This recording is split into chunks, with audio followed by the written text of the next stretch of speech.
दोस्तों एक बार छोटा सा रिवीजन कर लो बहुत तेजी से मेरे साथ। ओथेलो को लिखा गया 1603 या 1604 में। ओके, इसके बाद हम बात करेंगे इसके कुछ की फैक्ट्स की प्ले के। ये किस तरीके, इसका फुल टाइटल क्या है, ट्रेजेडी ऑफ ओथेलो या द मूर ऑफ वेनिस। 1603 में इसको लिखा गया इंग्लैंड में, पब्लिश हुआ है 1622 में। और लिटरेरी पीरियड इसका लिखने का जो समय था इस प्ले को, वो रेनेसां पीरियड में इसको लिखा गया है। इसके बाद इसका जेनर जो है वो क्या है, एक ट्रेजेडी है दोस्तों। सेटिंग इसकी फर्स्ट एक्ट जो है वो वेनिस में दिखाया जाता है। इसके बाद सभी एक्ट दूसरा, तीसरा, चौथा, पांचवा एक्ट जो है वो साइप्रस के सीपोर्ट में दिखाया जाता है। इसका एंटोगोनिस्ट का मतलब होता है दोस्तों खलनायक। ब्लेन कौन होता है, इसका यागो दिखाया जाता है। प्रोटोगोनिस्ट इसका मतलब होता है हीरो, यानी कि इसका ट्रैजिक हीरो जो होता है वो ओथेलो होता है। और ट्रैजिक हीरोइन जो दिखाई जाती है इस प्ले की वो डेस्डेमोना होती है। सोर्स इसका ओके सिंथाउज ओके हेक्टोन मिथी।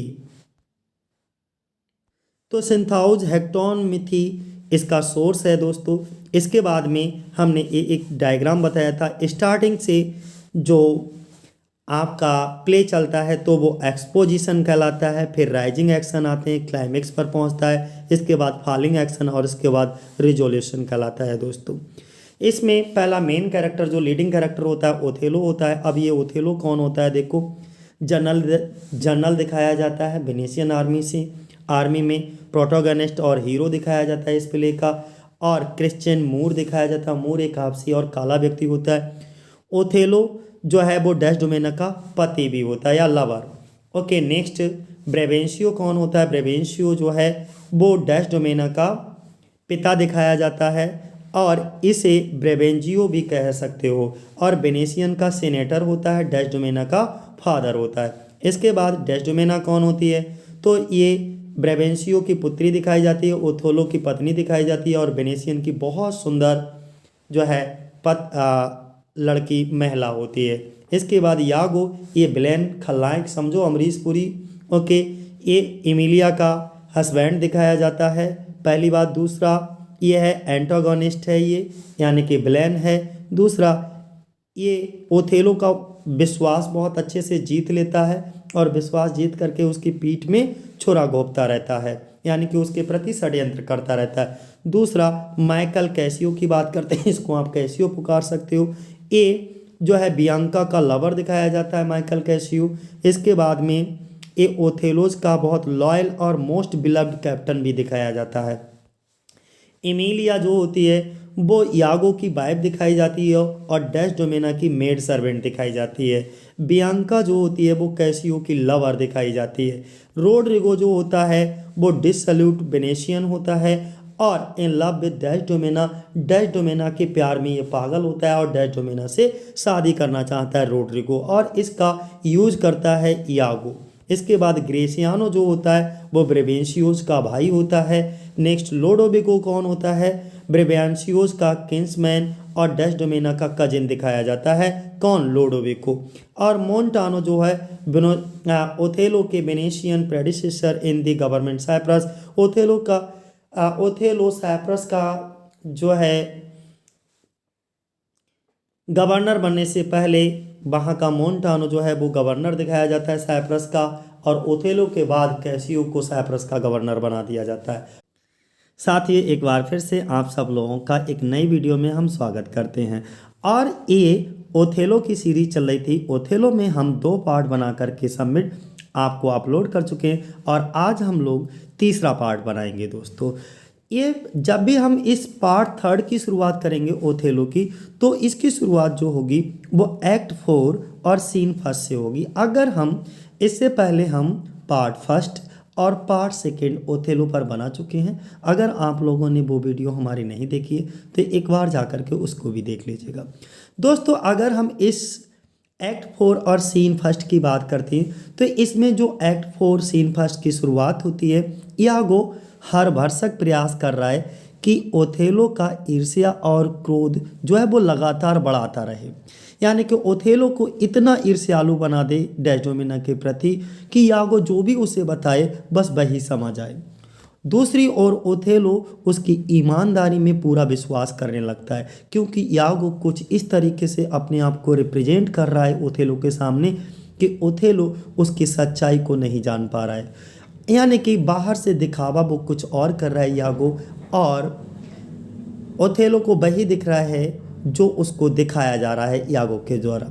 यानी कि यागो ओथेलो की कूटनीति को नहीं समझ पाता है, उसकी चालाकियों को नहीं समझ पाता है, और ओथेलो यागो के ऊपर आंख बंद करके पूरी ईमानदारी से भरोसा या विश्वास करने लगता है। वह यागो द्वारा बताई गई प्रत्येक चीज़ में विश्वास करता है और उसका द्वारा कही गई बातों का पालन करता है। उसकी बदमाशी से बिल्कुल अनभिज्ञ है कि यागो ओथेलो के साथ कोई बदमाशी कर रहा है। धीरे धीरे वह इतना खुल जाता है कि अब वह उसकी पत्नी के बारे में जो कुछ भी कहेगा ओथेलो ना तो उसका बुरा मानेगा और ना ही क्रोधित होगा। अतः वह गंदी व झूठी सूचनाएं देता रहता है डेस्डेमोना के बारे में ओथेलो को, और ओथेलो उसके हर शब्द पर आंख बंद करके विश्वास करता रहता है। वह निर्जलता पूर्वक जो है ये भी कहता है कि डेस्डेमोना कैसियो के साथ वेश्याओं की तरह व्यवहार करती है। डेस्डेमोना कैसियो के साथ जो है अनैतिक संबंध बनाती है, वेश्याओं की तरह बिहेव करती है और उसके साथ बिस्तर में बिल्कुल वस्त्र विहीन रहती है। इस तरीके की बहुत ही निर्लज्ज बातें करता है, लेकिन अब ओथेलो उसकी हर बात का यकीन मानने लगा है। तुरंत ही वह एक चौंकाने वाला प्रश्न भी करता है कि क्या उसने डेस्डेमोना को अपना रुमाल इसलिए दिया था कि वह जैसे चाहे उसका प्रयोग करे, और वह उसे किसी अन्य व्यक्ति को भेंट स्वरूप में देने के लिए स्वतंत्र है, क्योंकि अब यह केवल उसकी ही संपत्ति है। इस सूचना से ओथेलो चौंक जाता है और ये घोषणा कर देता है कि डेस्डेमोना को जो उसने एक रुमाल स्टार्टिंग में प्रेजेंट किया था, यानी कि भेंट के रूप में देने के बाद भी उस पर किसी अन्य का नहीं बल्कि उसका ही अधिकार है। ओके, अब उसे उसमें कोई संदेह नहीं है कि उसे धोखा दिया गया है। वह आत्मनियंत्रण खो देता है ओथेलो यहाँ पर। ओथेलो बहुत क्रोधित हो जाता है और बदला लेने की कसम ले लेता है, परंतु डेस्डेमोना को की बेवफाई से उसे इतनी घुटन होती है कि निराशा में मूर्छित हो जाता है। ओथेलो की इस कष्टपूर्ण दशा पर यागो गुपचुप तरीके से अंदर ही अंदर मन ही मन में बहुत लड्डू फूट रहे हैं उसके। बहुत ज़्यादा प्रसन्न है कि निर्दोष डेस्डेमोना पर भी उसने अनैतिकता का आरोप लगा रहा है। और शुरुआत से ही आपने जज किया होगा कि यागो की जो सोच है वो महिलाओं के प्रति बहुत अच्छी नहीं थी। फिर भी वह ओथेलो के प्रति झूठी चिंता प्रकट करता रहता है। इसी प्रकार उसने कैसियो को भी मूर्ख बनाया है, और ओथेलो की तरह वह भी उसकी ईमानदारी में पूर्ण विश्वास करता है। वह समय समय पर उसकी सलाह लेता है और उसी के अनुसार कार्य करता है। जब इस तरीके से कार्य चलने लगता है तो कहानी थोड़ी चेंज हो जाती है। दोस्तों, यागो ओथेलो से के सलाह अनुसार जो यागो होता है वो ओथेलो की सलाह अनुसार कार्य करना शुरू कर देता है। यहाँ पर जो ओथेलो होता है वो यागो की सलाह अनुसार कार्य करना शुरू कर देता है।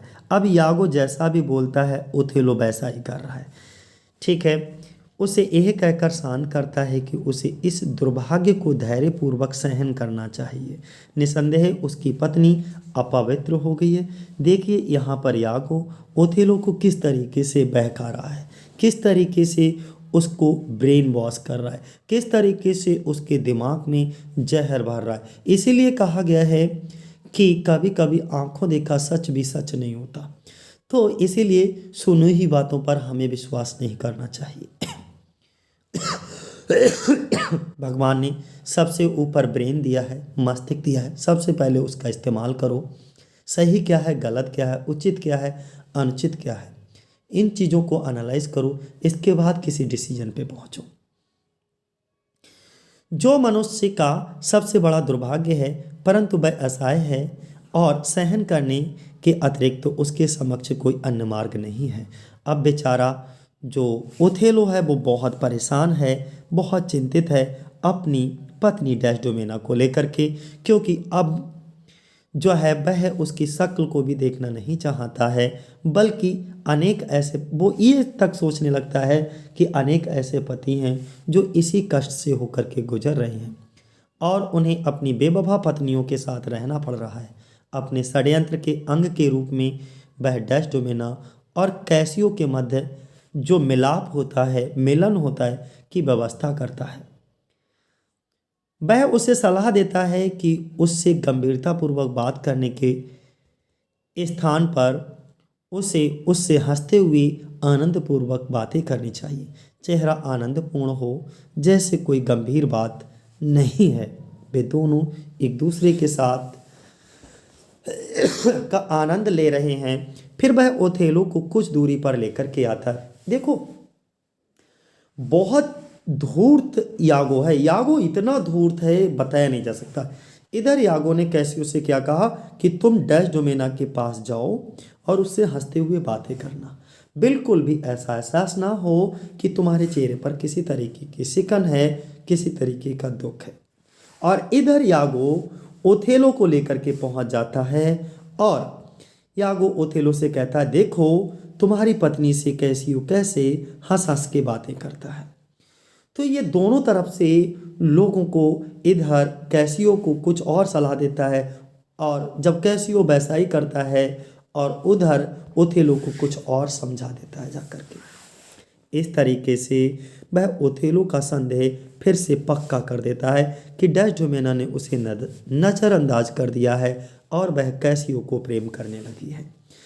जब ये घटना उसको बिल्कुल पूरी तरीके से समझ आ जाती है ओथेलो को, तो अब देखो ओथेलो के मन में क्या विचार आ रहा है। इसी बीच एक और गंभीर घटना हो जाती है। कैसियो को देखकर बियांका, कैसियो की लवर होती है, कैसियो को देख करके बियांका जो होती है वो कैसियो की लवर होती है। बियांका उसके पास आती है और उस पर आरोप लगाती है कि उसे यह रुमाल किसी स्त्री ने दिया है। ओथेलो इसे कैसियो के हाथों में देखकर तुरंत पहचान लेता है। इधर ओथेलो कैसियो के हाथ में वही रुमाल देख लेता है और पहचान जाता है ये वही रुमाल है जिसको उसने डेस्डेमोना को दिया था। लेकिन ये कैसियो के पास कैसे आया, तो वो तुरंत फिर से अंदाज़ा लगाता है, लगता है मैंने डेस्डेमोना को गिफ्ट में दिया और डेस्डेमोना ने मेरा दिया हुआ गिफ्ट कैसियो को दे दिया। इस परिणाम तो ओथेलो इस परिणाम पर पहुंचता है कि डेस्डेमोना ने उसे एक प्रेम के प्रतीक के रूप में दिया है। अब ओथेलो के ऊपर हत्या विचार, जो हत्या करने का, अब वो डिसाइड कर लेता है कि वो कैसियो और डेस्डेमोना दोनों को मार देगा। दोनों की हत्या का विचार उसके ऊपर हावी हो जाता है, क्योंकि अब उसे कभी संदेह, जो उसका सभी संदेह थे उसके मन में, जितने भी संदेह थे, डाउट थे, वो सभी डाउट उसके विश्वास में बदल गए कि डेस्डेमोना भ्रष्ट हो गई है, डेस्डेमोना बेवफा हो गई है। और इन सारे समय यागो ऐसा दिखाता है जैसे वह ओथेलो का क्रोध शांत कर रहा हो, यानी कि उसको सांत्वना देने का प्रयत्न करता है कि ओथेलो गुस्सा मत करिए, इस तरीके से उसे और जो है भड़काने का प्रयत्न करता है और सद्गुणों के नाम पर डेस्डेमोना का बचाव कर रहा है। उसे आग यागो द्वारा लगाई है, ओके, और यागो ही देखो उसे कैसा उल्टा उपदेश दे रहा है कि उसकी सुंदर पत्नी में बुराई, अनैतिकता और बेवफाई का मार्ग अपना लिया है। देखिए किस तरीके से यागो ओथेलो से कहता है कि उसकी सुंदर पत्नी डेस्डेमोना ने जो है बुराई, अनैतिकता और बेवफाई का मार्ग, रास्ते को चुन लिया है। वह यागो से डेस्डेमोना के लिए विष लाने के लिए कहता है। अब ओथेलो यागो को आदेश देता है कि जाओ कहीं से विष की व्यवस्था करो, डेस्डेमोना के लिए, परंतु वह ये सुझाव देता है कि उसके लिए सर्वश्रेष्ठ दंड ये है कि उसकी उसी बिस्तर पर हत्या की जाए जिसे उसने अपवित्र किया है। और ओथेलो मूर्खतापूर्वक तुरंत तैयार हो जाता है। तो देखो किस तरीके से यागो जहर उगल रहा है, और जहर ऐसा उगल रहा है कि इससे कई जिंदगियां बर्बाद हो जाएंगी। लोडोविको ओथेलो के लिए सीनेट का आदेश लेकर के आता है। इधर लोडोविको जो होता है डेस्डेमोना का कजिन होता है, वो एक सीनेट का ऑर्डर लेकर के आता है कि उसे वापस बुलाया गया है और उसके स्थान पर कैसियो को साइप्रस का गवर्नर नियुक्त किया गया है। किसको? कैसियो को साइप्रस का गवर्नर नियुक्त किया है ड्यूक ने। ऐसा समाचार लेकर लोडोविको आता है। लोडोविको कौन है? ये डेस्डेमोना का चचेरा भाई है, कजिन है। डेस्डेमोना निर्दोषतापूर्वक इस सूचना पर बड़ा प्रसन्नता प्रकट करती है कि कैसियो यहाँ का लेफ्टिनेंट हो गया है। वह लापरवाही से कह देती है कि कैसियो को प्रेम करती है, इसलिए उसके पक्ष में प्रार्थना कर रही थी।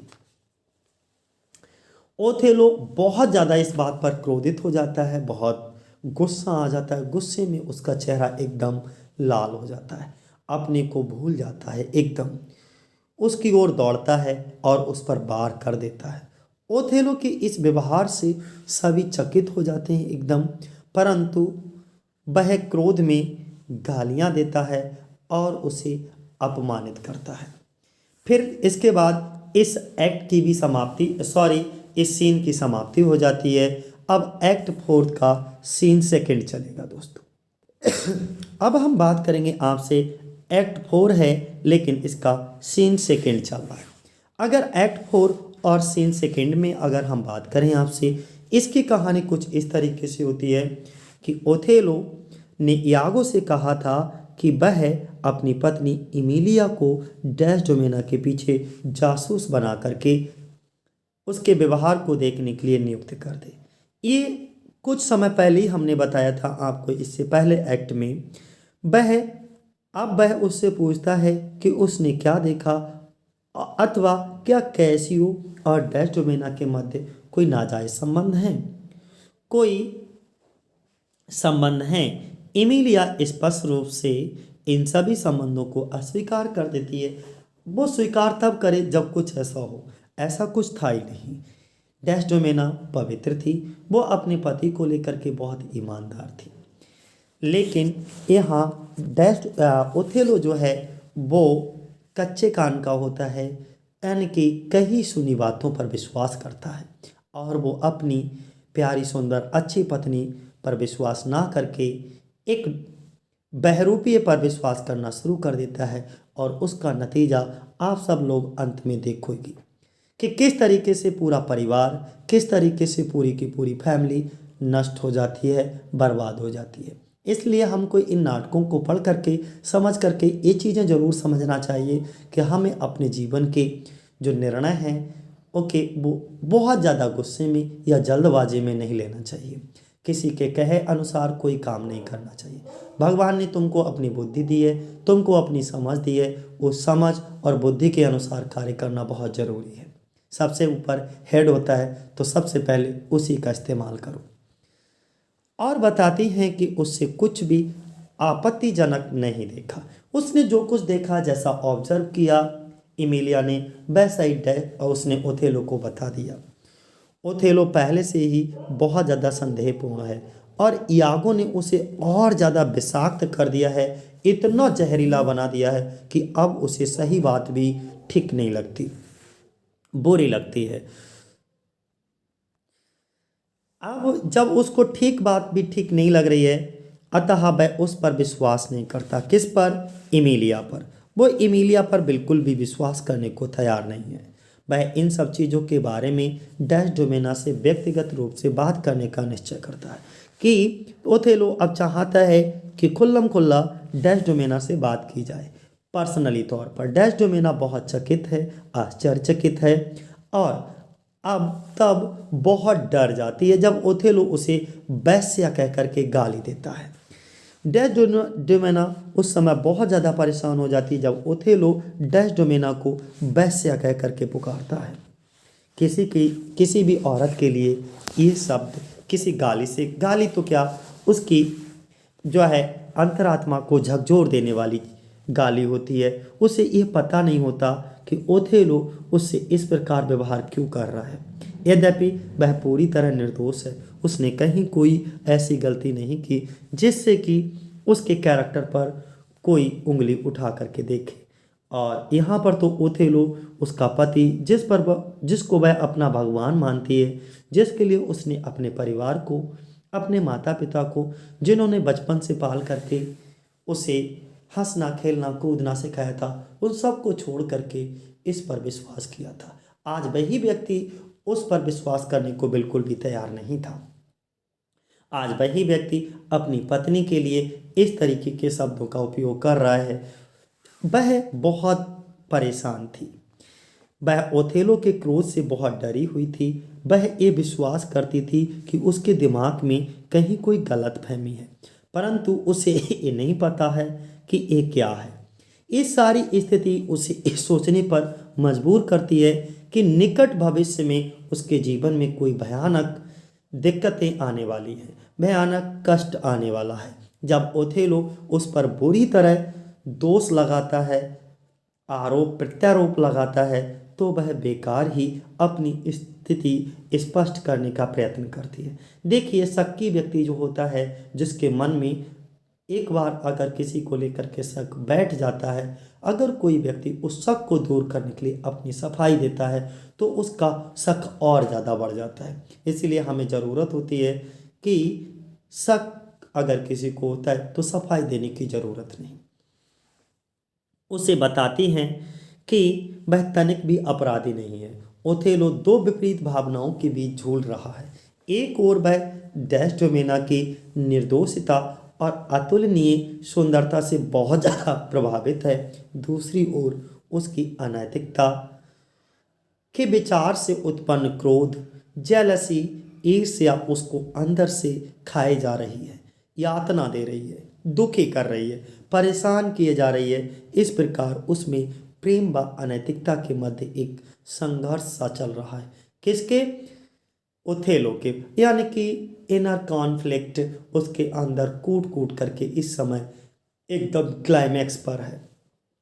डेस्डेमोना का हृदय टूट गया जब उसका पति उस पर ही लांछन लगाने लगता है। वह बहुत अधिक निराश है।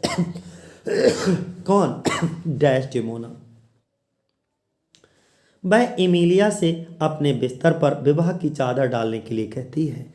अब डेस्डेमोना जो है एमिलिया से कहती है उसके बेड पर विवाह वाली चादर को डाल दिया जाए, बिछा दी जाए। वह यागो से सलाह करना चाहती है और इस विषम क्षण में उसकी सलाह लेना चाहती है। और यागो का तो सब ये षड्यंत्र रचा हुआ है। वह समझती है कि यागो का साथ निश्चय ही उसे वर्तमान तनाव से कुछ आराम देगा, लेकिन यागो एकदम छुपा हुआ ऐसे समझो आस्तीन का सांप। ओके, मन में कुछ और मुंह में कुछ, मन में राम बगल में छुरी, कहानी बई कहावत। परंतु वह ये नहीं जानती कि वह इस सब परेशानी का जनक है। लेकिन बेचारी डेस्डेमोना भी ये नहीं जानती कि यागो ही इन सभी परेशानियों का जनक है, लेखा जोखा करने वाला यही है। यागो ऐसा अपने आप को दिखाता है जैसे वह डेस्डेमोना की इस निराशा पर बहुत चकित है, बहुत दुखी है अंदर से। वह उसके साथ ओथेलो के अनुचित व्यवहार को भी पसंद नहीं करता और उसे विश्वास दिलाता है कि वह इस समस्या को हल करने और उनके बीच मेल मिलाप, उनके फिर से इस गलतफहमियों को दूर करने के लिए अवश्य ही कुछ करेगा। जब यागो ओथेलो के तरीकों पर आपत्ति करता है तो इमिलिया भी उसे कोसती है। रोड्रिगो प्रतीत करता है, अब यहाँ पे रोड्रिगो आता है रोड्रिगो जो कि डेस्डेमोना से विवाह करना चाहता है, डेस्डेमोना का लवर है, लेकिन डेस्डेमोना रोड्रिगो से शादी करना नहीं चाहती। रोड्रिगो अभी भी डेस्डेमोना के पीछे पड़ा है। यागो रोड्रिगो का इस्तेमाल करता है पूरे नाटक में, ओके, और उसके पैसों का भी उपयोग करता है। यागो बहुत समय से उसे मूर्ख बना रहा है रोड्रिगो को। अब डेस्डेमोना को प्राप्त करने की उसकी आशाएं नष्ट हो चुकी हैं, अतः अब आगे उस पर विश्वास करने के लिए रोड्रिगो तैयार नहीं है। किस पर? यागो पर। और वह उस पर दोष लगाता है कि यागो तुमने बहुत झूठ बोला है मेरे लिए और मेरा मार्ग भ्रष्ट किया है, तुमने मुझे रास्ते से भटकाया है। फिर भी यागो उसकी सहायता का वादा करता है रोड्रिगो की, और उसे फिर विश्वास दिला देता है कि वह बहुत जल्दी ही उसकी डेस्डेमोना से शादी करा देगा, अर्थात वह बहुत जल्दी ही डेस्डेमोना से मिला देगा। सारी कहानी चलती रहती है। वह उसे इस बात के लिए भी तैयार कर लेता है, यदि वह कैसियो को मार देता है तो उसका कार्य और भी अधिक आसान हो जाएगा, क्योंकि वह डेस्डेमोना को प्यार करता है। रोड्रिगो इतना मूर्ख है, वह इसके लिए तैयार हो जाता है। देखिए यहाँ पर यागो भड़का देता है। वो कहता है कि अगर तुम कैसियो की हत्या कर दो तो तुम्हारा रास्ता साफ हो जाएगा, क्योंकि डेस्डेमोना जो है कैसियो को प्यार करती है। जब कैसियो ही नहीं रहेगा तो डेस्डेमोना की फिर तुमसे शादी हो जाएगी। रोड्रिगो इस बात के लिए भी तैयार हो जाता है और वो कैसियो को मारने का प्लान करता है। कहानी यहीं पर इस सीन की समाप्ति होती है। अगला सीन हमारा जो है सीन 3 स्टार्ट होता है। एक्ट 4 है अभी भी, लेकिन सीन 3 चल रहा है। ये थोड़ा एक्ट बड़ा था, थोड़ा प्यार से इसको पैसेंस के साथ कहानी को सुनते रहिएगा। बहुत ही इंटरेस्टिंग और प्यारी कहानी है साथियों। एक्ट 4 और सीन 3 में हम क्या कहते हैं? अगर एक्ट 4 और सीन 3 की बात करते हैं तो ओथेलो यहाँ पे लोडोविको तथा अन्य जो वेनिस से के सज्जनों का मनोरंजन करने में व्यस्त हैं, जो उसके लिए सीनेट से पत्र लेकर आए थे, वे सब महल के स्वागत कक्ष में उपस्थित हैं। अपने पारिवारिक मामलों में इतना व्यथित होते हुए भी उसने स्वयं को नियंत्रित कर लिया है और बिल्कुल शांत परंतु गंभीर दिखाई पड़ता है। उसने ये निश्चय कर लिया था कि वह बेवफाई के कारण डेस्डेमोना को मार देगा। इस कहानी में कुछ इस तरीके की, जब ओथेलो ये डिसाइड कर ही लेता है कि वो डेस्डेमोना को अब उसकी बेवफाई के लिए मार देगा, अतः अपनी पत्नी की धोखाधड़ी अब उसे अधिक परेशान नहीं करती। वह उससे कहता है कि वह शयन कक्ष में सोने वाले रूम में जाए और नौकरानी को वहां से भेज दे। डेस्डेमोना को ओथेलो के इरादों का कोई अनुमान नहीं था। डेस्डेमोना बिल्कुल नहीं सोच पा रही थी कि ओथेलो उसको इतनी क्षति पहुंचा सकता है कि उसकी जान ले लेगा। उसे उसके इरादों का बिल्कुल भी ये अनुमान नहीं था, अतः जैसा वह हमेशा रहती थी उसी तरीके से चुपचाप उसके आदेश का पालन करती है। अब पहली बार वह अपने साथ किसी भयानक घटना से डरी हुई है, लेकिन कहते हैं आने वाले तूफान, आने वाले बवंडर का एहसास तो हो ही जाता है। वेनिस के सुंदर युवक जो अब वहाँ से राज्य के काम में से आया हुआ था, लोडोविको ने पहले उसके समक्ष विवाह का प्रस्ताव रखा, परंतु उसने अस्वीकार कर दिया था। अब उसे लगता है कि यह बहुत बड़ी गलती हो गई थी और अच्छा होता कि वह ओथेलो से अस्थिर स्वभाव, काला भद्दा व खराब व्यवहार वाला है के स्थान पर उसे स्वीकार कर लेती। अब जब ओथेलो उसको जान से मार रहा है तो उसे अब अपनी पीछे की हुई सभी गलतियों का एहसास हो रहा है कि काश हमने अपने पिता ब्रेवेंशियो की बात को माना होता। काश लोडोविको जो कि सुंदर युवक था वेनिस का, उसके सामने विवाह का प्रस्ताव लेकर आता है, काश मैंने उसके विवाह के प्रस्ताव को स्वीकार कर लिया होता। और अगर उस समय मैंने उसके विवाह के प्रस्ताव को स्वीकार कर लिया होता तो आज अस्थिर स्वभाव वाले, काले भद्दे और खराब व्यवहार वाले इस व्यक्ति से इस तरीके के व्यवहार की उम्मीद नहीं होती। हमने इस पर भरोसा किया, हमने इस पर विश्वास किया, विश्वास करके हमने अपने परिवार को छोड़ करके इसके दामन को थामा। आज यही दामन में खून लगाने जा रहा है। पति के लिए पूर्ण समर्पण बनाए रखा। और इसमें there is no doubt Desdemona ने अपने पति ओथेलो के लिए पूर्ण समर्पित रही, पूर्ण समर्पण को बनाए रखा और वह उसे धोखा देने या किसी अन्य व्यक्ति, अन्य पुरुष से प्रेम करने की बात वह सोच भी नहीं सकती थी। वह एमिलिया से बात करती है कि क्या कहीं ऐसी स्त्री मिलना संभव है। डेस्डेमोना को इतनी कष्टप्रद, इतनी भयावह स्थिति में देखकर एमिलिया उससे बहुत सहानुभूति दिखाती है।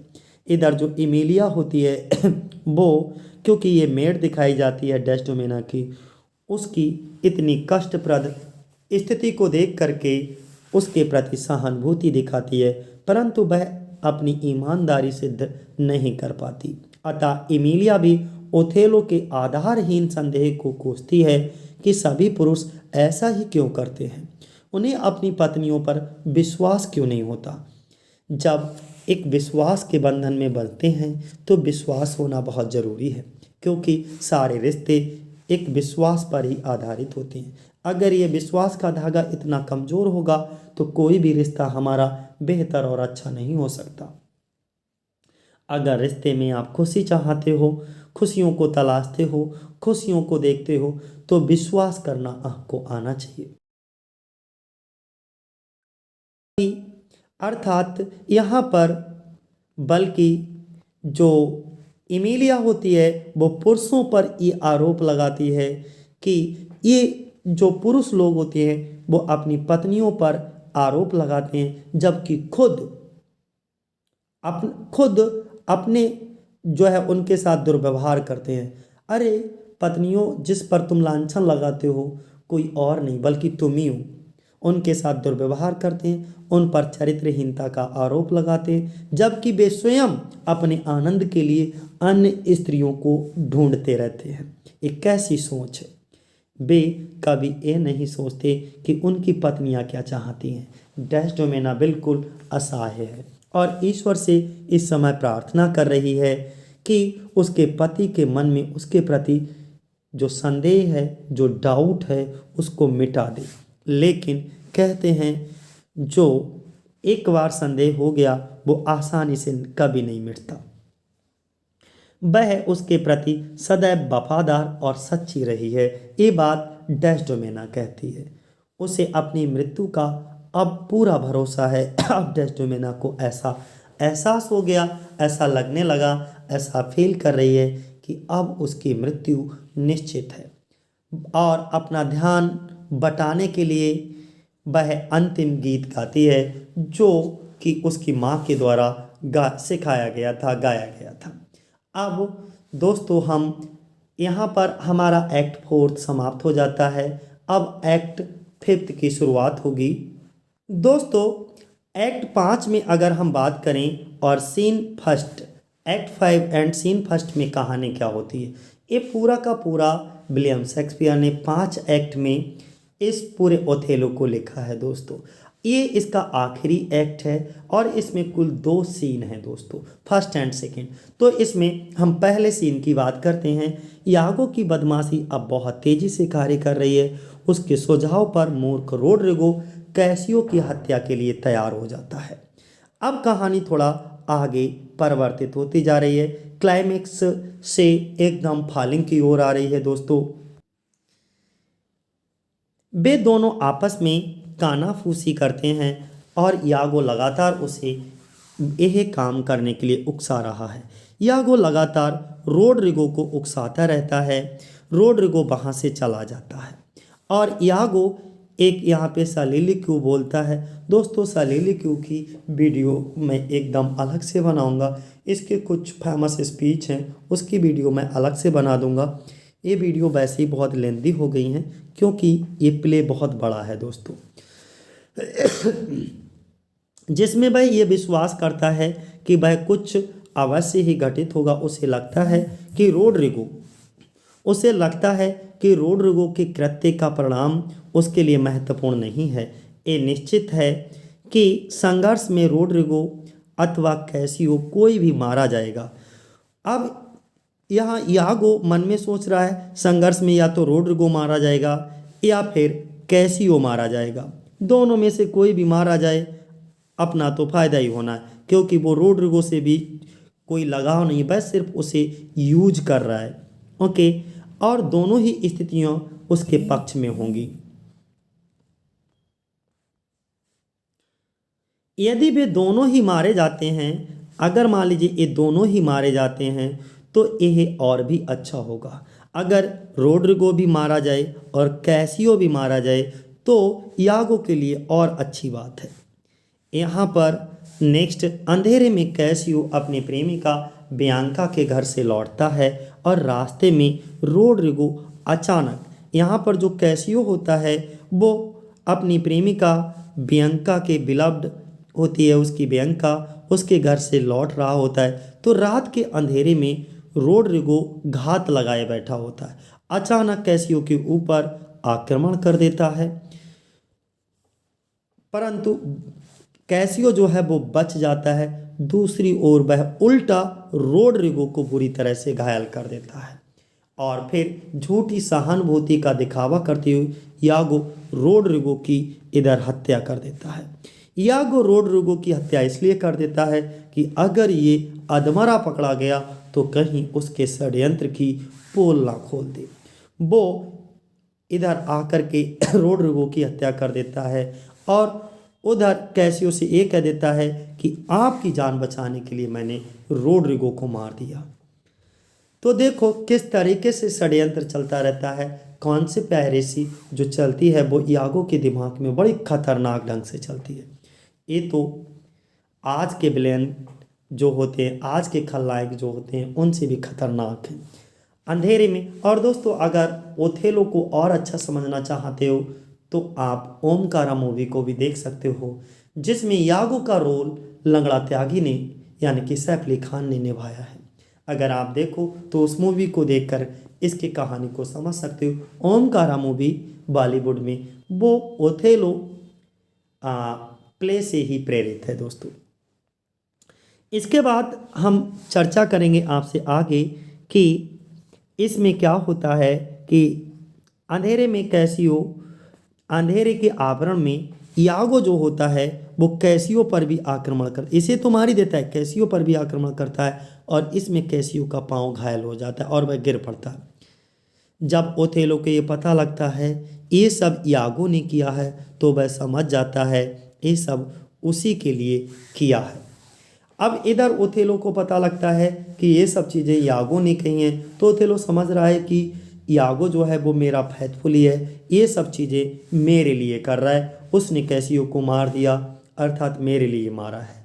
वह बहुत प्रसन्न होता है ओथेलो, वह यागो की सेवाओं की बहुत प्रशंसा करता है और प्रशंसा करने के साथ ही साथ यागो ने एक ही घटना से दो उद्देश्य पूरे कर लिए।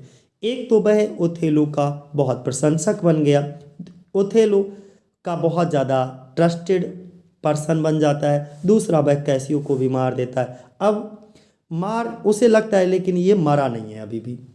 एक और ओथेलो उसके प्रति कृतज्ञ है और दूसरी ओर वह कैसियो के प्रति प्रेम प्रदर्शित करता है और उसके घाव में मरहम पट्टी का काम करता है। अभी कैसियो को ऐसा लग रहा है कि यागो उसकी जान बचा रहा है, ये जो पैर में घाव हुआ है वो रोड्रिगो ने किया है और बदले में यागो ने रोड्रिगो को मार दिया है, तो वो हर तरफ से वाहवाही लूट रहा है। वह ये भी आरोप लगाता है कि ये सब बियांका के इशारे पर हुआ है। यागो देखो वह छोड़ेगा किसी को नहीं। यागो यहाँ पर आरोप लगाता है ये सब तुम्हारी प्रेमिका बियांका ने करवाया है। अब देखो इसी वही इन सब के लिए उत्तरदायी है, अतः ये विश्वास दिलाता है कि वह उससे गिरफ्तार कराएगा। यागो की बदमाशी लगभग अंत पर पहुंच रही, एकदम क्लाइमेक्स है। कहते हैं हर बुरे काम का एक अंत जरूर होता है। ओके, इनका भी अंत होगा। वह जानता है कि उसका भविष्य उसकी सफलता पर निर्भर है। यदि वह असफल हो जाता है तो यागो भी जानता है कि वह पूरी तरीके से नष्ट हो जाएगा, अर्थात बर्बाद हो जाएगा। अब दोस्तों हम बात करेंगे एक्ट 5 के सीन सेकेंड की। अब यहाँ से शुरुआत होगी एक्ट 5 और सीन सेकेंड की। अगर हम एक्ट 5 और सीन सेकेंड की बात करते हैं तो इसमें डेस्डेमोना द्वारा धोखे व अनैतिकता के प्रति ओथेलो का संदेह धीरे धीरे यागो की बदमाशी के द्वारा निश्चितता में बदल दिया गया। अब बिल्कुल भी यहाँ पर किसको, ओथेलो को अब बिल्कुल विश्वास हो गया कि जो यागो ने उसको बताया है वो 100% सही है। अब वो डेस्डेमोना को मारने के लिए एकदम कृतज्ञ हो जाता है, अर्थात एकदम जो है डिटरमाइंड हो जाता है। अब यहाँ पर जो है ओथेलो डेस्डेमोना को मारने का प्रयत्न करेगा, परंतु उसे यह संदेह है कि क्या वह इस कार्य में सफल हो पाएगा, क्योंकि वह अब भी डेस्डेमोना को बहुत प्रेम करता है। जब वह उसकी भोली सी सूरत ओके देखता है, अच्छी प्यारी खूबसूरत चेहरे को निहारता है, तो बस एक टक लगाए देखता ही रहता है। लेकिन उसके दिमाग में कुछ और, दिल में कुछ और चल रहा है। ये अंतर्द्वंद चल रहा है उसके अंदर। ओके, तो कुछ समय तक वह उसके चेहरे को देखता रहता है और उससे बातें करता है, तो वह उसे मार नहीं सकता। जितना अधिक वह उसको देखेगा उसके लिए अपने उद्देश्य में सफल होना उतना ही कठिन होगा। अतः वह बिना विलंब और सोच विचार किए तुरंत ही डेस्डेमोना को मारने, ओथेलो जो है डेस्डेमोना को मारने का प्रयत्न करता है। जब वह इस तरीके का प्रयत्न करता है,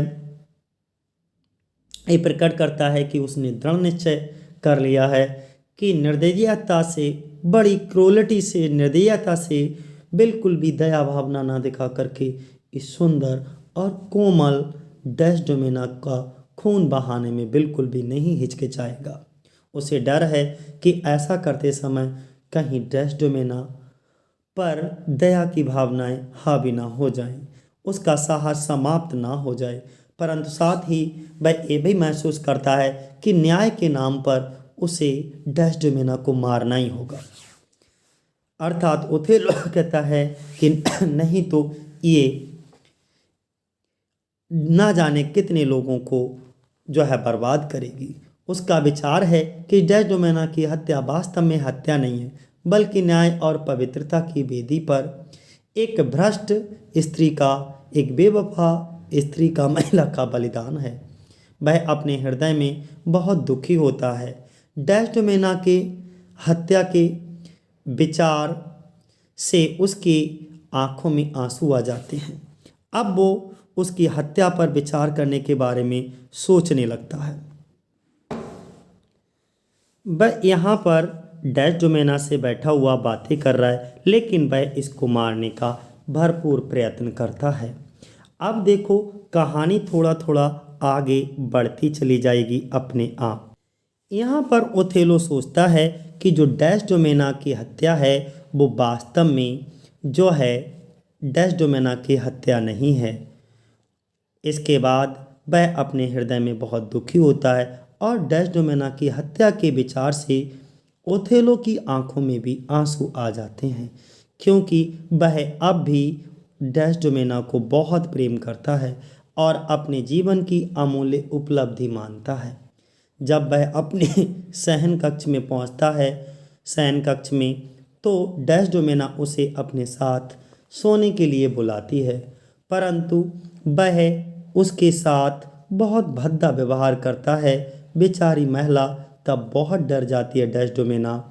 अब अचानक ओथेलो उससे अपने सभी अपराध स्वीकार करने के लिए कहता है। वह उससे कहता है कि कम से कम अब अपनी मृत्यु के समय वह ईमानदार हो और सच्चाई प्रकट कर दे कि आखिर सच्चाई क्या है। डेस्डेमोना ओथेलो से यही सब कुछ सुनकर आश्चर्यचकित हो जाती है। वह ये भी वह इस बात से इनकार करती है कि कैसियो के साथ कभी उसका कोई प्रेम संबंध नहीं था। वह ये भी कहती है कि उसने रुमाल कैसियो को कभी नहीं दिया और उसे नहीं पता कि उसके हाथों में वो कैसे पहुंचा। परंतु ओथेलो उसके एक शब्द पर भी विश्वास नहीं करता, क्योंकि उसको यागो में पूरा विश्वास है, जिसने पहले से ही उसके मस्तिष्क को पूरी तरीके से विषाक्त कर दिया है, विष से भर दिया है, जहरीला बना दिया है।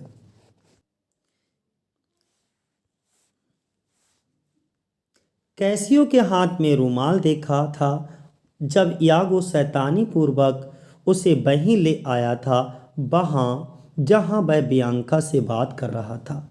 अब विचार, ये जो बियांका है आप जानते हो, लव विद कैसियो, जो कैसियो से प्यार करती है, के साथ अपने अनैतिक संबंध उसके सामने स्वीकार किए हैं और उसका शारीरिक उपभोग किया है। वास्तव में ये स्वीकारोक्त कभी की नहीं हो गई थी और ओथेलो ने स्वयं भी कभी कैसियो को ये कहते नहीं सुना था। यागो ने उसे जो कुछ बताया उसे ये सब सच मानकर विश्वास कर लेता है और इस परिणाम पर पहुंचता है कि कैसियो और डेस्डेमोना के बीच अनैतिक संबंध हैं। ओथेलो इस परिणाम पर पहुंच जाता है कि कैसियो और डेस्डेमोना के जो कैसियो है इसके डेस्डेमोना के प्रति कुछ ना कुछ अनैतिक संबंध हैं। तो ये पूरी की पूरी कहानी चलती रहती है दोस्तों, और कहानी में मैं पहले भी बता चुका हूँ, बहुत अच्छा सा क्लियर होगा। इसके बाद यहाँ पर वो ये भी कहता है कि कैसियो की हत्या कर दी। ओथेलो उसे ये भी बता देता है कि चिंता मत करो, कैसियो की हत्या हो गई है। उसे डेस्डेमोना को बहुत दुख होता है, क्योंकि वह जानती है एक क्रूरता है। उसे लगता है कि उसके साथ भी धोखा हुआ है। इसके अतिरिक्त कैसियो की मृत्यु के पश्चात वह अपनी निर्दोषता और पवित्रता कभी सिद्ध नहीं कर पाएगी और इस प्रकार वह नष्ट हो गई है। ओथेलो समझता है कि कैसियो की मृत्यु पर डेस्डेमोना इसलिए इतनी दुखी है क्योंकि वह उसे प्रेम करती है। वह इसे उनके संबंधों और प्रेम की सीधी स्वीकारोक्ति मान लेता है, अर्थात एक्सेप्टेंस मान लेता है। ओके, कभी कभी चुप रहना भी क्या होता है, हाँ समझ लिया जाता है। ओके, यद्यपि उसने डेस्डेमोना की हत्या कर दी। अब उसका क्रोध अनियंत्रित हो जाता है और इसी क्रोध में वह क्रूरता से डेस्डेमोना की क्या कर देता है, हत्या कर देता है। इस तरीके से वह डेस्डेमोना की क्या कर देता है, पूरी तरीके से हत्या कर देता है। दोस्तों, ये डेस्डेमोना आप पिक में देख पा रहे होगे। ओके, ये मर गई है। यहाँ पर इसके बाद देखो कहानी थोड़ी सी उलट जाती है, चेंज हो जाती है। यद्यपि उसने डेस्डेमोना की हत्या कर दी, परंतु उसे डर है कि इमिलिया वहाँ आ जाएगी और सारी वास्तविकता जानकर सबके सामने सच्चाई को प्रकट कर देगी, क्योंकि वह डेस्डेमोना के प्रति बहुत सहानुभूति रखती है। अब ओथेलो को पता लगता है कि कैसियो की हत्या की सूचना गलत थी। उसे बहुत आश्चर्य होता है कि वह जीवित और सुरक्षित है। इसी बीच इमिलिया मृत्यु के निकट पड़ी डेस्डेमोना के कराहने की आवाज़ सुनती है। इमिलिया तुरंत वहां पहुंचती है। वह इस घटना के बारे में जानना चाहती है, परंतु डेस्डेमोना सारा उत्तरदायित्व अपने ऊपर ले लेती है। डेस्डेमोना अब भी कहती है कि इसमें मेरे पति का कोई हाथ नहीं है, उन्हें कोई परेशान ना करे। वह सारा उत्तरदायित्व अपने ऊपर ले लेती और चाहती है कि वह उसे उसके पति के पास ले जाए, परंतु फिर उसकी मृत्यु हो जाती है और डेस्डेमोना वहीं अपनी सांसें तोड़ देती है। ओथेलो को अब भी सच्चाई का पता नहीं है और वह बहुत खुश है कि उसने एक अनैतिक, अपवित्र, बेवफा स्त्री की हत्या कर दी है। ये सोच करके खुश हो रहा है। इमिलिया को पूरा विश्वास है कि ओथेलो ने ही यह अपराध किया है। वह उसे भला बुरा कहती है। वह इमिलिया जो है ओथेलो को राक्षस कहती है। जो यहाँ पे इमिलिया होती है,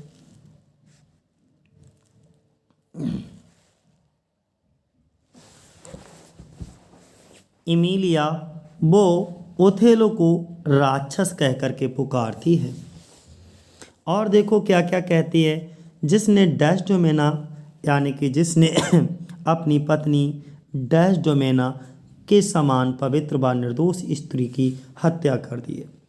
अपने बचाव में ओथेलो उसे बताता है कि डेस्डेमोना भ्रष्ट थी और यागो को सारी वास्तविकता पता है।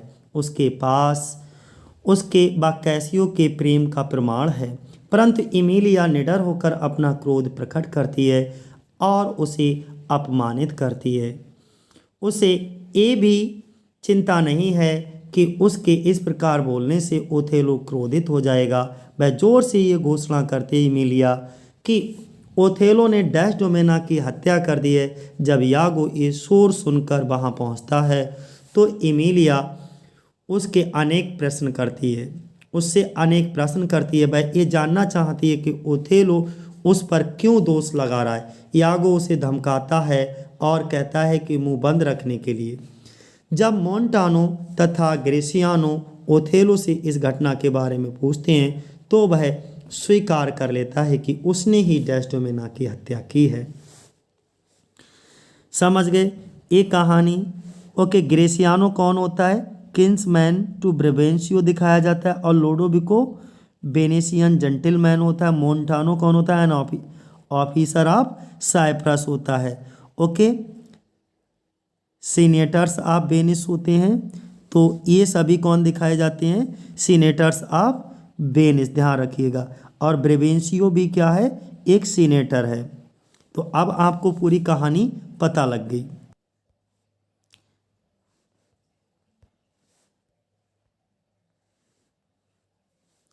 अब यहाँ पर थोड़ी सी कहानी और आगे बढ़ा लेते हैं। वह बताता है कि यागो ने ही इसके प्रमाण दिए हैं। इमिलिया जो अभी तक अपने पति की बदमाशी से, ये जो इमिलिया होती है उसे भी बिल्कुल नहीं पता होता है कि उसका पति जो रुमाल ले जा कर के दिया था वो कितना बवंडर का कार्य करेगा। अपने पति की बदमाशी के प्रति बिल्कुल अनभिज्ञ थी। उसे बिल्कुल भी किसी तरीके की सच्चाई का पता नहीं था। उसे याद आता है यागो बार बार उससे डेस्डेमोना का रुमाल लाकर देने का दबाव क्यों डाल रहा था। इस प्रकार वह इस परिणाम पर पहुंचती है कि इस अपराध के पीछे मुख्य प्रेरणा यागो ही था। वह अत्यधिक दुखी है क्योंकि उसे लगता है अज्ञानतावश वह स्वयं अपनी मालकिन की हत्या की भागीदार बन गई है। किसको? इमिलिया को लगता है कि वो अज्ञानतावश ही सही लग रहा है, उसने भी डेस्डेमोना की मृत्यु में कहीं ना कहीं कोई ना कोई रोल अनजाने में ही सही निभाया है। सच्चाई जानकर ओथेलो अत्यधिक, अब जब ओथेलो को सच्चाई का पता लगता है तो सच्चाई जानकर ओथेलो बहुत दुखी होता है और डेस्डेमोना के पास ही गिर पड़ता है। जब वह बताता है कि उसने स्वयं कैसियो के हाथ में रुमाल देखा था तो यागो की धमकियों के बावजूद वह सब कुछ बताने का प्रयत्न करती है। जैसी इमिलिया बोलने वाली होती है यागो उसे मारने की कोशिश करता है। यागो खुद अपनी पत्नी इमिलिया को अब मारने की कोशिश कर रहा है कि ये जब सच्चाई, अगर सब सच्चाई बता देगी तो यागो का भंडाफोड़ हो जाएगा। परंतु वहाँ उपस्थित लोग बीच में आ जाते हैं और उसे बचा लेते हैं। वह रुमाल के बारे में सब कुछ स्पष्ट बता देती है और ये सिद्ध कर देती है यागो ही असली अपराधी है। यागो को की बदमाशी जानकर ओथेलो उसे मारने के लिए क्रोध में उसकी ओर दौड़ता है, परंतु यागो चालाकी से इमिलिया को घायल कर वहाँ से भाग जाता है। कुछ समय बाद इमिलिया की भी मृत्यु हो जाती है। ओथेलो अपनी मूर्खता पर पश्चाताप करता है, लेकिन अब पछताए होत कि आज जब चिड़ियाँ चुन गई खेत, अब तो सब कुछ बर्बाद हो ही चुका है। उसने बदमाश की इस यागो बदमाश की सलाह पर काम किया। वह इस महान अपराध के लिए कठोरतम दंड स्वीकार करने के लिए तैयार है। यागो को गिरफ्तार करके वहां लाया जाता है और एक कुर्सी में कैसियो को भी वहां पहुंचता है। ओथेलो उसे जीवित देखकर बहुत प्रसन्न होता है और उस पर झूठा संदेह करने के लिए क्षमा मांगता है। मृत रोड्रिगो की जेब से मिले पत्र से यागो की सारी बदमाशी का पता लग जाता है। रोड्रिगो के जेब में कुछ पत्र निकलते हैं और उनको पढ़ करके फिर तो यागो की सारी जो है धूर्ततापन और बदमाशी, चालाकीपन, इन सब का पर्दा फाश हो जाता है। जितनी भी इसने षड्यंत्र रचे थे उन सभी षड्यंत्र खुल करके सामने आ जाते हैं। यागो की सारी बदमाशी का पता लग जाता है। वह उनसे इसलिए बदला ले रहा था क्योंकि उसे प्रोन्नति नहीं किया गया था। उसके स्थान पर उसने कैसियो को प्रोन्नत कर दिया था। ओके, इस वजह से यागो ओथेलो से गुस्से में था। यागो जो है किससे? ओथेलो से गुस्सा था। वह डेस्डेमोना को बहुत प्रेम करता था, परंतु वह बुद्धिमान नहीं था। There is no doubt Othello अपनी पत्नी डेस्डेमोना को बहुत प्रेम करता था, लेकिन यहाँ पर हीरो वाली क्वालिटी कुछ कम नज़र आती हैं। इसके अंदर साहस तो है, लेकिन दूसरे के कहे अनुसार अपने खुद के विवेक का प्रयोग ना करना, ये हीरोइज्म नहीं है, ये हीरो की क्वालिटीज़ नहीं होती। उसे हर षड्यंत्र को जो है समझ करके आगे बढ़ना होता है, वही हीरो कहलाता है। परंतु वह बुद्धिमान नहीं था, इसलिए आसानी से मूर्ख बन गया। अचानक वह स्वयं को घातक रूप से घायल कर लेता है ओथेलो, और वह भी डेस्डेमोना के पास उसके शरीर के ऊपर गिर जाता है और वहाँ पर मर जाता है। यहाँ पर देखिए इसका बड़ा दुखद अंत हो जाता है। इस तरीके से ओथेलो भी डेस्डेमोना के पास, जहाँ पर डेस्डेमोना मरी हुई होती है, वहीं पर खुद मर करके गिर जाता है और इसी तरीके से प्ले का समापन होता है दोस्तों। ओके, आगे हम थोड़ा सा रिवीजन कर देते हैं आपके लिए। फुल इसका नाम टाइटल क्या है दोस्तों? ओथेलो। और अगर इसके फुल टाइटल की बात करेंगे तो द मूर ऑफ वेनिस या द ट्रेजेडी ऑफ ओथेलो। ये कैसा एक प्ले है, जेनेर इसका ट्रैजिक ड्रामा है दोस्तों, और ये सबसे पहली बार जो परफॉर्म किया गया था तो Kings man at the court of Kings James और 1 नवंबर 1604 को। क्लियर है? इसके बाद नेक्स्ट हम थोड़ा सा कैरेक्टर को बहुत जल्दी, क्योंकि कैरेक्टर से रिलेटेड पूछा जा सकता है, तेजी से रिवीजन कर लीजिएगा। इसमें कैरेक्टर कौन कौन है? ओथेलो है। ओथेलो दिखाया जाता है जनरल इन वेनेसियन मिलिट्री।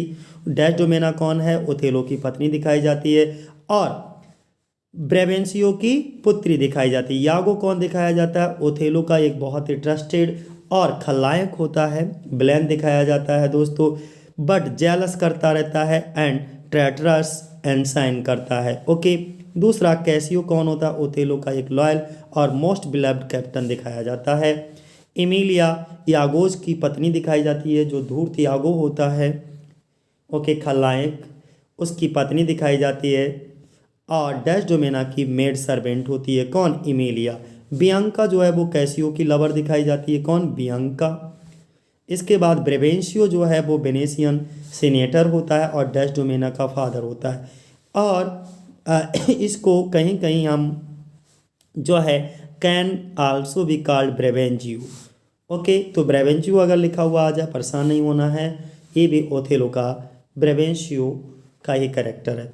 रोड्रिगो कौन होता है? डिसल्यूट वेनेशियन होता है दोस्तों और in love with Desdemona. Roderigo जो है डेस्डेमोना के प्यार में पागल होता है और उससे शादी करना चाहता है। ड्यूक ऑफ वेनिस दिखाया जाता है। ग्रेसियानो दिखाया जाता है, ब्रेवेंशियो का ब्रदर होता है ये। ग्रेसियानो, फिर रिपीट करता हूँ, ग्रेसियानो कौन होता है? ब्रेवेंशियो का भाई दिखाया जाता है। अर्थात हम ये कह सकते हैं कि डेस्डेमोना का कजिन। ठीक है, क्योंकि डैश डोमेनिका कजिन है, ब्रेवेंशियो का भाई है। लोडोविको कौन होता है? ब्रेवेंशियोज किंग्समैन, या ये कह सकते हो डैश डोमेनाज कजिन। ओके, दूसरा मोन्टानो कौन होता है?